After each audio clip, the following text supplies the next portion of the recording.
नमस्कार दर्शक बंधु माने ओडिशा प्रदेशर अभिमान ओ आस्था हेउछंती महाप्रभु श्रीजगन्नाथ। प्रत्येक ओडियांक मन ओ प्राणरे से सर्वदा विराजमान। से एही विश्वर एकमात्र एमिति ठाकुर जाहांको कृपा पाई समस्ते आशा रखंती। से कौनसी धर्म किंबा कौनसी देशरे सीमित नुहे। से हेउछंती कलिजुगर साक्षात भगवान प्रभु जगन्नाथ। किंतु प्रश्न उठे श्रीजगन्नाथ पुरी को केमिति आसिले? काहींकि तांकर देह अर्धगढ़ा रहिछि? कौन सतरे आजि भी श्रीकृष्णंक हृदय जगन्नाथंक देहरे स्पंदन करुछि? आसंतु एहार संपूर्ण सत्य कथा जानिबा। बंधुगण, विशाल बंगोपसागरर तटभूमिरे ओडिशा राज्यर पुरी श्रीक्षेत्र धामरे अवस्थित हेउछि सारा जगतर नाथ महाप्रभु जगन्नाथंक भव्य मंदिर। महाप्रभुंकु ओडिया प्राणकेन्द्र बोली कुहा जाए, कारण से ओडियांक हृदयरे सर्वदा विद्यमान। केबे नयागड़रे नीलमाधव रूपे तो केबे सोनपुर अंचलरे पाताल रूपरे से लीला करिछंती।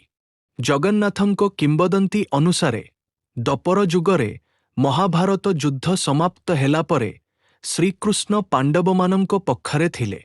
तेणु करब वंशर संपूर्ण नाश घटिला।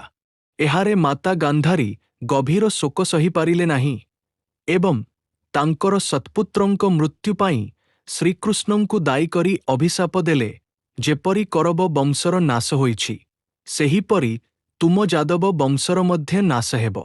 वर्षर शासन परे गांधारींक अभिशाप सत्य हेबाकु लागिला एवं समग्र द्रका नगरी समुद्ररे डूबीगला। शेषरे श्रीकृष्ण एकाकी कालिंदी जंगलकु जाई सेठारे एक शिउली गछ तले विश्राम करुथिले। सेही समयरे जरा नामक एक साबर शिकारी सेई जंगलकु आसिला। दिनटी से कौनसी शिकार पाइला नाही।